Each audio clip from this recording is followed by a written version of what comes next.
안녕하세요. 슬기로운 스테이블 코인 생활입니다. 저희가 폴카닷은 왜 스테이블 코인 시대의 숨은 강자인가 이 시리즈를 쭉 하고 있는데요. 지난번엔 좀 내용이 전문적이다, 어렵다는 피드백이 좀 있었어요.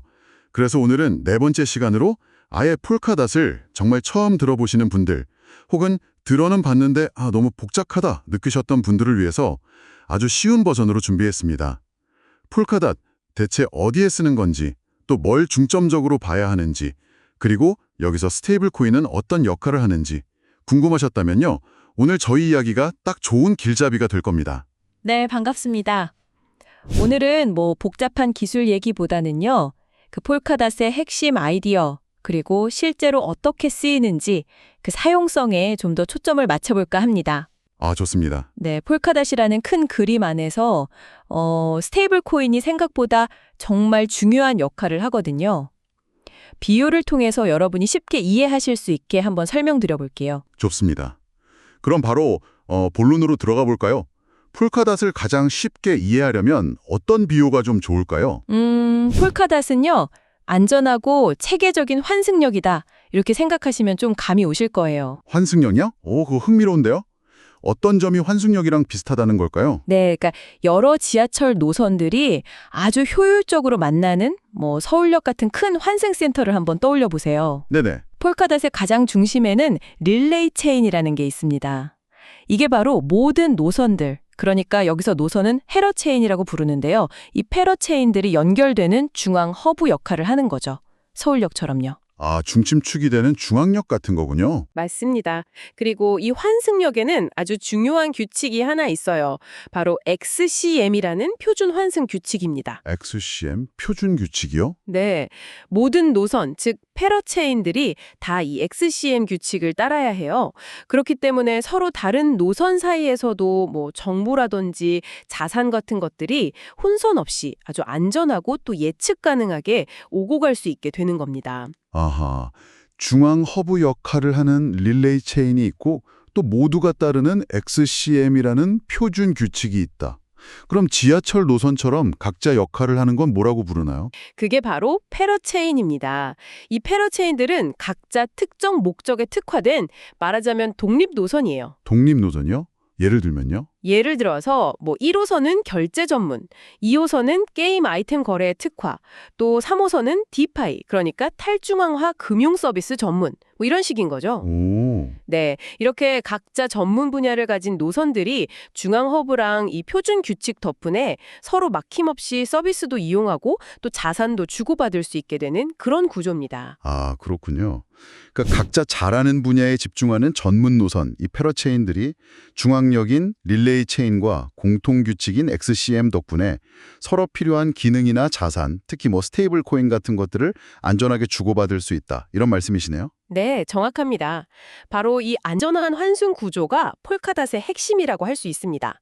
그냥 연결만 되는 게 아니고요. 표준화된 방식으로 안전하게 상호작용할 수 있다는 점이 정말 중요한 거죠. 안전한 상호작용이요. 네, 뭐랄까 비유하자면 전 세계 항구가 그 표준 규격 컨테이너를 쓰면서 물류혁명이 일어났잖아요. 그렇죠. 컨테이너. 그런 것처럼 이 XCM이라는 표준 메시징 방식이 블록체인 간의 소통 방식을 아예 근본적으로 바꿀 수 있는 그런 잠재력을 가진 거죠. 그냥 단순히 편리하다 이걸 넘어서서요. 예전에는 아예 불가능했던 복잡한 크로스체인 서비스의 기반이 되는 겁니다. 와, 표준 컨테이너 비유로 해두니까 그 중요성이 확 와닿네요. 그냥 편의성 문제가 아니라 새로운 가능성을 여는 기반 기술이다. 자, 그럼 이 폴카닷이라는 환승 시스템, 이게 실제로 우리 생활에는 어떻게 적용될 수 있을까요? 좀 구체적인 예시를 들어주시면 좋을 것 같아요. 네, 좋습니다. 크게 한 세 가지 영역 정도로 나눠볼 수 있을 것 같아요. 첫 번째는 역시 우리한테 가장 와닿기 쉬운 결제, 포인트 교환, 송금 이런 분야입니다. 이건 정말 실생활이랑 가깝네요. 어떤 식으로 가능한 건가요? 예를 들어서요. 여러분이 A 가게에서 물건을 샀어요. 이 가게는 결제에 특화된 패러체인을 쓴다고 해보죠. 그럼 거기서 받은 포인트를 즉시 스테이블 코인으로 바꿀 수 있는 거예요. 네. 그리고 이 스테이블 코인을 수수료 거의 없이 아주 빠르게 B 앱, 예를 들어 게임 앱이라고 치면요. 거기로 바로 보내서 게임 아이템을 사는 데 쓸 수 있는 거죠. 이 B 앱은 또 다른 게임 특화 패러체인을 사용하고 있을 거고요. 와, 그럼 서로 다른 서비스인데도 포인트나 돈이 그냥 바로바로 넘어간다는 거네요. 그렇죠. 서비스 간의 그 가치 교환이 아주 매끄럽고 또 저렴해지는 겁니다. 우리가 뭐 특정 카드사 포인트를 항공사 마일리지로 바꾸는 거랑 비슷하지만 이게 훨씬 더 개방적이고 비용도 훨씬 저렴하게 가능해지는 거죠. 야, 포인트나 마일리지가 특정 앱이나 서비스에 갇혀 있지 않고 이렇게 자유롭게만 넘나들 수 있다면 정말 유용하겠는데요? 낮은 수수료, 빠른 속도. 이게 핵심이군요. 자, 그럼 두 번째는 어떤 분야인가요? 두 번째는 이제 많은 분들이 관심을 가지시는 DeFi, 즉 탈중앙화 금융입니다. 뭐 이자를 받는다거나 코인을 교환한다거나 하는 활동들이죠. 폴카닷 생태계의 디파이는 그럼 기존에 우리가 알던 뭐 이더리움 기반 디파이랑 비교했을 때 어떤 점 특별한 점이 있을까요? 여기서도 아까 말씀드린 그 환승 개념이 아주 중요하게 작용합니다. 예를 들어 여러분 지갑에 USDC 같은 스테이블 코인이 있다고 해볼게요. 네, USDC요. 이 USDC를 전부 다 어떤 디파이 서비스에 넣는 게 아니라 이더리움 앱들하고 호환되는 그런 디파이 전문 패러체인, 예를 들면 문빔 같은 곳으로 딱 필요한 만큼만 환승시키는 겁니다. 아, 필요한 만큼만요. 네. 그렇게 옮겨서 이자를 받거나 다른 코인으로 교환하고 나머지 자산은 원래 있던 안전한 곳, 예를 들면 좀 이따 설명드릴 에셋 허브 같은 곳에 그대로 보관할 수 있는 거죠. 모든 자산을 위험하게 한 군데 몰아넣을 필요가 없다는 게 큰 장점입니다. 자산 운용의 유연성이랑 안전성을 동시에 높일 수 있는 거죠. 필요한 만큼만 옮겨서 쓴다? 이거 자산 분산 관리 차원에서도 확실히 유리하겠네요. 방금 디파이에서 필요한 만큼 자산을 옮겨 쓰는 게 효율적이라고 하셨는데 혹시 이런 환승 개념이 뭐 게임이나 다른 분야에도 좀 재밌게 적용될 수 있을까요? 아주 좋은 질문이십니다. 그게 바로 세 번째 활용 분야. 그러니까 게임, 뭐 NFT, 아니면 데이터 서비스 이런 쪽이랑 연결이 됩니다. 네네. 예를 들어 볼게요. 여러분이 어떤 게임을 하는데 중요한 게임 아이템이 있어요. 이건 보안이 아주 중요한 게임 전문 패러체인에 보관을 하는 거죠. 네. 그러다가 이 아이템을 팔고 싶어요. 그럼 대금은 결제 전문 패러체인에 있는 스테이블 코인으로 받는 겁니다. 아하. 그럼 이제 스테이블 코인이 생겼죠. 이 수익을 그냥 두는 게 아니라 다시 아까 말했던 디파이 전문 패러체인으로 환승시켜서 이자를 받거나 다른 데 재투자할 수도 있는 거예요. 와, 게임 결제 금융이 전부 다른 체인 위에서 돌아가는데 사용자 입장에서는 그냥 마치 하나로 쭉 이어지는 서비스처럼 느껴지겠네요. 그 뒤에서 복잡하게 돌아가는 건 신경 안 써도 되고요. 바로 그겁니다. 하나의 체인에서 모든 걸 억지로 다 하려고 하지 말고 각자 제일 잘하는 전문 체인들을 필요할 때마다 스마트하게 갈아타면서, 즉 환승하면서 이용한다. 이게 폴카닷 생태계가 제공하려는 핵심적인 사용자 경험인 거죠. 이 환승이라는 감각을 이해하시면 폴카닷이 좀 다르게 보이실 거예요. 네, 환승이라는 키워드가 이제 머릿속에 확실히 딱 박히는 느낌입니다. 자, 그럼 폴카닷을 처음 접하는 저 같은 초보자 입장에서요. 이 시스템을 이해하려고 할 때 어떤 점들을 좀 특히 주의 깊게 봐야 할까요? 뭐랄까, 길을 잃지 않기 위한 핵심 포인트 같은 거요. 한 4가지 정도 짚어주실 수 있을까요? 네, 좋습니다. 폴카닷을 이제 막 시작하시는 분들이 딱 주목하셔야 할 4가지 포인트 말씀드릴게요. 첫째는요, 본판이 어디인지 파악하는 것입니다. 특히 스테이블 코인을 다룰 때 이게 아주 중요해요. 본판이요? 그게 정확히 무슨 뜻이죠? 스테이블 코인이라는 게 그냥 만들어지는 게 아니잖아요. 발행하는 주체가 있고 그 가치를 담보하는 뭐 실물 자산이든 아니면 어떤 신뢰 기반이든 그런 게 있단 말이죠. 그렇죠. 폴카닷 생태계에서는요. 에셋 허브라는 공용 패러체인이 있어요. 여기가 외부에서 들어오는 주요 스테이블 코인, 예를 들어 USDC나 USDT 같은 것들이 들어오고 나가는 일종의 관문 역할을 합니다. 동시에 이 코인들의 원본 또는 본판이 등록되고 관리되는 기준점이 되는 곳이기도 하고요. 아, 에셋 허브가 기준점이군요. 네. 그래서 다른 패러체인으로 스테이블 코인을 보낼 때도 보통 이 에셋 허브를 거치거나 이걸 기준으로 삼게 됩니다. 이 본판의 위치, 즉 에셋 허브를 딱 인지하고 계시면 내가 지금 다루는 자산이 어디서 왔고 어디로 가는지 그 경로를 명확하게 파악하는 데 큰 도움이 됩니다. 혼란을 줄이는 첫걸음이죠. 모든 스테이블 코인 이동의 기준점이 되는 일종의 중앙 터미널 같은 곳이 에셋 허브다. 알겠습니다. 그럼 자산이 막 여기저기 옮겨 다닐 때 혼선 같은 건 어떻게 막는 건가요? 여기서 아까 말씀하신 그 표준 규칙, 그게 중요한 역할을 하는 건가요? 네, 정확합니다. 그게 바로 두 번째 포인트인데요. 표준 환승 규칙, XCM을 이해하는 것입니다. 뭐 기술적으로 이걸 깊게 파고들 필요는 없으세요. 네. 핵심은 이겁니다. 폴카닷 생태계 안에서는 모든 자산 이동이나 메시지 전달이 XCM이라는 똑같은 표준 규칙을 따른다는 사실이에요. 이게 왜 중요하냐면요. 모든 기록 방식이 통일되니까 회계 처리가 아주 명확해지고요. 자산 추적도 쉬워지고 또 예측 가능성도 높아집니다. 사용자 입장에서는 훨씬 투명하고 안전하게 자산을 관리할 수 있게 되는 거죠. 실수할 가능성도 줄어들고요. 아하, 같은 규칙으로 움직이니까 관리가 쉽고 안전하다. 네, 이해했습니다. 세 번째 포인트는 좀 더 실용적인 팁이 될 것 같은데요. 세 번째는요. EVM 호환 체인을 확인하는 것입니다. 이 EVM이라는 게 이더리움 가상 머신의 약자인데요. 어렵게 생각하실 필요 없고요. 그냥 우리가 흔히 쓰는 메타마스크 지갑 있잖아요. 그거랑 호환되는 환경이라고 보시면 돼요. 아, 메타마스크요? 네, 폴카덧 생태계 안에도 문빔이나 아스타처럼 이 EVM하고 호환되는 패러체인들이 있습니다. 아, 그럼 기존에 쓰던 메타마스크 같은 익숙한 지갑으로도 폴카닷 생태계를 경험해 볼 수 있다는 말씀이시네요. 이건 진짜 초보자들한테는 희소식인데요. 그렇죠.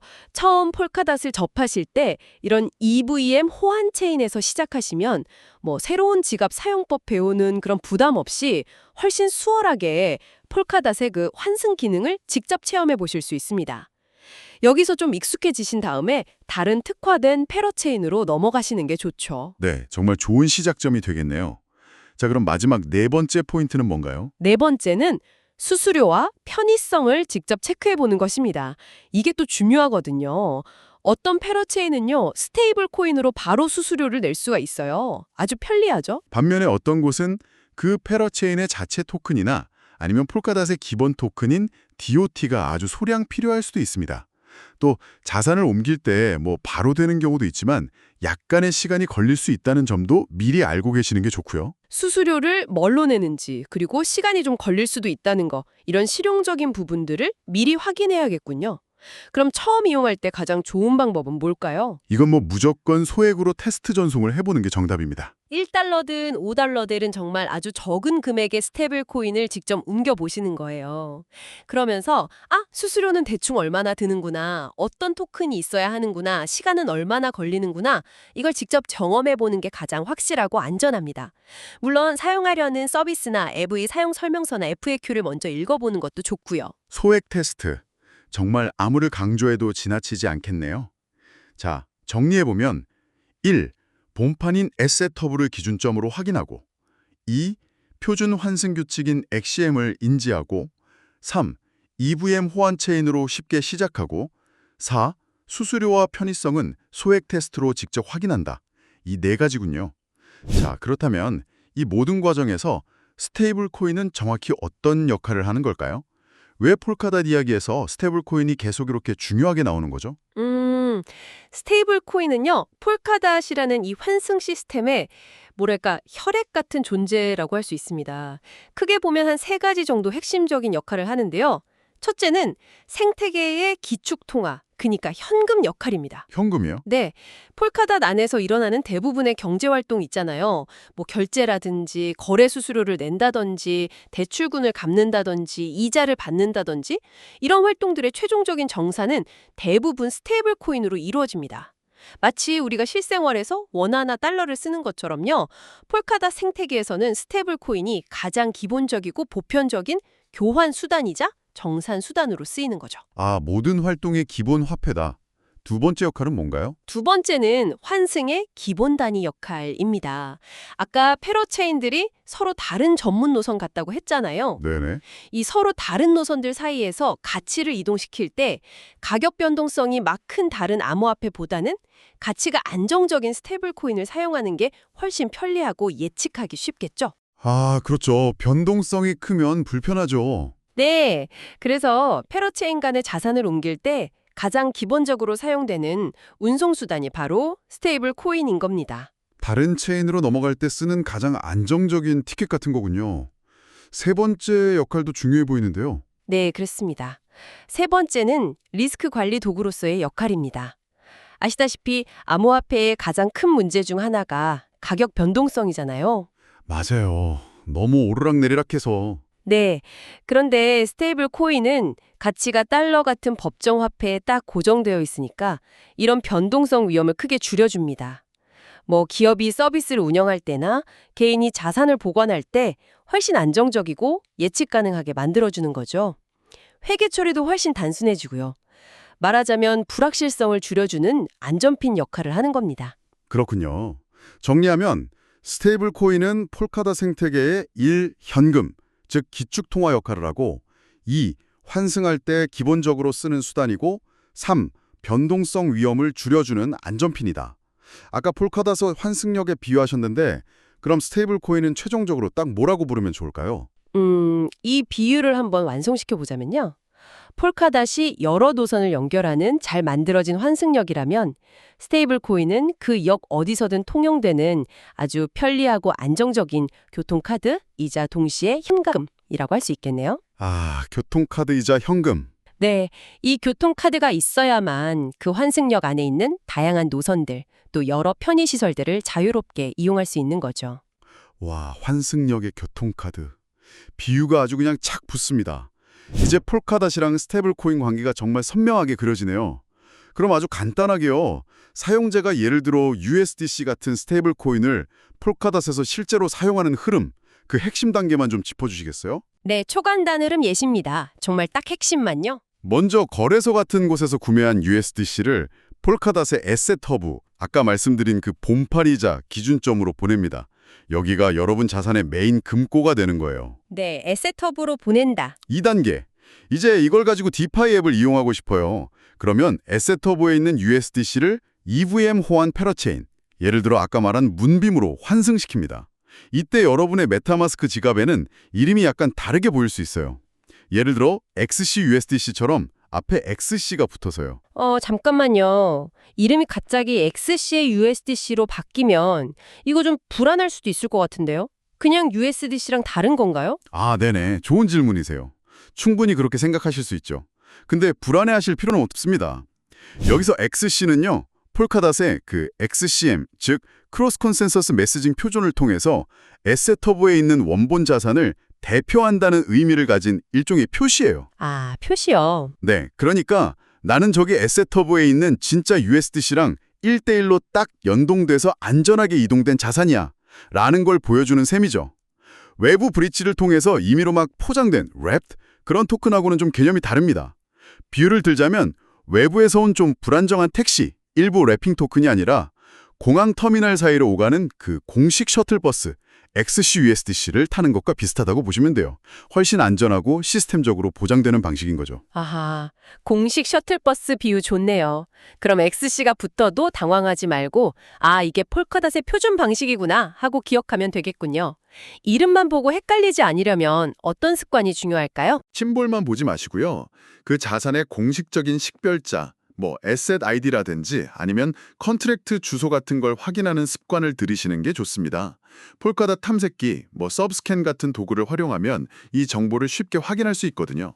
그래야 내가 지금 다루고 있는 게 정확히 어떤 자산인지 명확하게 알 수 있습니다. 자산 아이디나 컨트랙트 주소 확인 습관, 네, 중요하겠네요.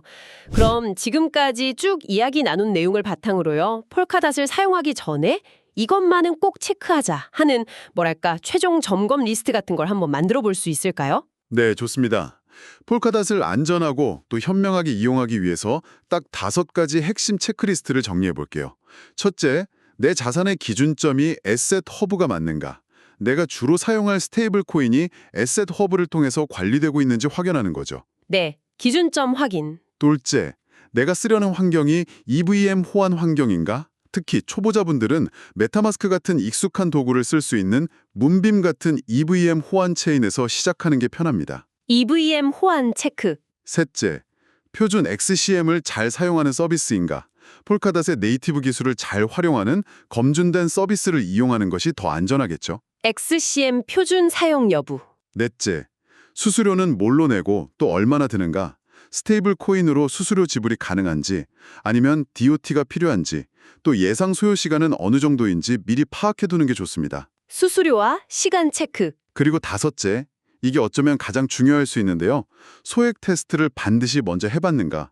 모든 과정을 아주 적은 금액으로 직접 점검해보고 예상치 못한 문제가 없는지 미리 경험해보는 것이 필수입니다. 가장 중요한 소액 테스트. 네, 좋습니다. 에셋허브 기준점, EVM 호환, XCM 표준, 수수료 체크, 그리고 마지막으로 소액 테스트. 이 5가지 꼭 기억해야겠네요. 자, 마지막으로요. 초보자분들이 정말 자주 묻는 질문 딱 2가지만 간단하게 답변해 주시죠. 첫째, 폴카다 쓰려면 DOT 코인이 꼭 필요한가요? 꼭 그런 건 아닙니다. 아까 말씀드렸듯이 스테이블 코인만으로도 수수료를 낼 수 있는 환경도 꽤 많아요. 하지만 네트워크 상황에 따라서 혹은 특정 기능을 사용할 때 아주 소량의 DOT가 필요할 수도 있거든요. 그러니까 비상용으로 정말 아주 약간, 예를 들어 1DOT도 안 되는 소량이라도 미리 준비해 두시면 혹시 모를 예기치 못한 상황에서 훨씬 유용할 수 있습니다. 일종의 보험 같은 거죠. 네, 비상용 보험이군요. 자, 2번째 질문입니다. 전송을 했는데 왜 이렇게 오래 걸리거나 지갑에 안 보일 때가 있죠. 이거 불안하거든요. 네, 그럴 수 있습니다. 네트워크 트래픽이 몰리거나 특정 패러체인 간의 통신 상태에 따라서 좀 지연이 발생할 수 있어요. 그럴 땐 먼저 해당 페이지를 새로 고침해보시거나 사용 중인 지갑이나 앱을 완전히 껐다가 다시 켜보시는 게 좋습니다. 네. 그래도 계속 안 보인다면 서브스캔 같은 폴카다 탐색기 익스플로러에서 직접 내 지갑 주소나 거래 아이디, TX 해시를 검색해보세요. 그래서 거래 상태를 직접 확인하는 것이 가장 정확합니다. 거기서 성공, 석세스라고 뜨는데도 앱에 반영이 안 된다면 잠시 더 기다려 보시거나 해당 앱이나 체인의 고객 지원 채널에 문의해 보시는 것이 좋습니다. 명쾌한 답변 감사합니다. 이제 폴카닷이랑 스테이블 코인에 대해서 궁금했던 점들이 정말 많이 풀린 것 같습니다. 그럼 오늘 이야기 슬슬 마무리해 볼까요? 네, 오늘 이야기 요약하자면요. 폴카닷은 각기 다른 전문 체인들을 안전한 환승역처럼 매끄럽게 연결해주고 스테이블 코인은 이 환승 시스템을 움직이는 교통카드이자 현경 같은 역할을 한다. 그리고 에셋허브를 기준으로 XCM이라는 표준 규칙을 통해 자산이 이동하기 때문에 투명하고 안전하고 처음 시작할 때는 EVM 호환 체인을 이용하는 것이 좋다. 이렇게 정리할 수 있겠네요. 와, 완벽한 요약입니다. 오늘 슬기로운 스테이블 코인 생활에서는 폴카닷은 대체 어디에 쓰고 뭘 봐야 하고 또 스테이블 코인은 거기서 어떤 역할을 하는지에 대해서 초심자분들 눈높이에 맞춰서 아주 쉽게 풀어봤습니다. 오늘 저희가 나눈 이야기가 여러분이 폴카닷이라는 이 흥미로운 생태계를 이해하시는데 조금이나마 도움이 되었기를 진심으로 바랍니다. 네, 폴카닷은 여전히 계속 발전하고 있는 아주 흥미로운 생태계입니다. 오늘 배우신 기본 개념을 바탕으로요. 직접 정말 소액으로 한번 경험해 보시면 훨씬 더 깊은 이해를 얻으실 수 있을 거라고 생각합니다. 네, 맞습니다. 더 궁금한 점이 있으시면 언제든지 댓글로 남겨주시고요. 다음 시간 EP5에서는 오늘 배운 내용을 실제 폴카닷의 체인과 앱 사례에 직접 적용해보면서 스테이블 코인이 어떻게 진짜로 환승되는지 그 생생한 여정을 함께 따라가 보도록 하겠습니다. 오늘 이야기가 여러분께 폴카닷 이거 한번 경험해볼 만한데 하는 작은 용기를 드렸으면 좋겠네요. 네, 다음 시간에는 오늘 배운 개념들이 실제로는 어떻게 구현되는지 구체적인 사용 사례를 통해서 보여드리도록 하겠습니다. 지금까지 슬기로운 스테이블 코인 생활이었습니다. 청취해주셔서 감사합니다. 네, 감사합니다.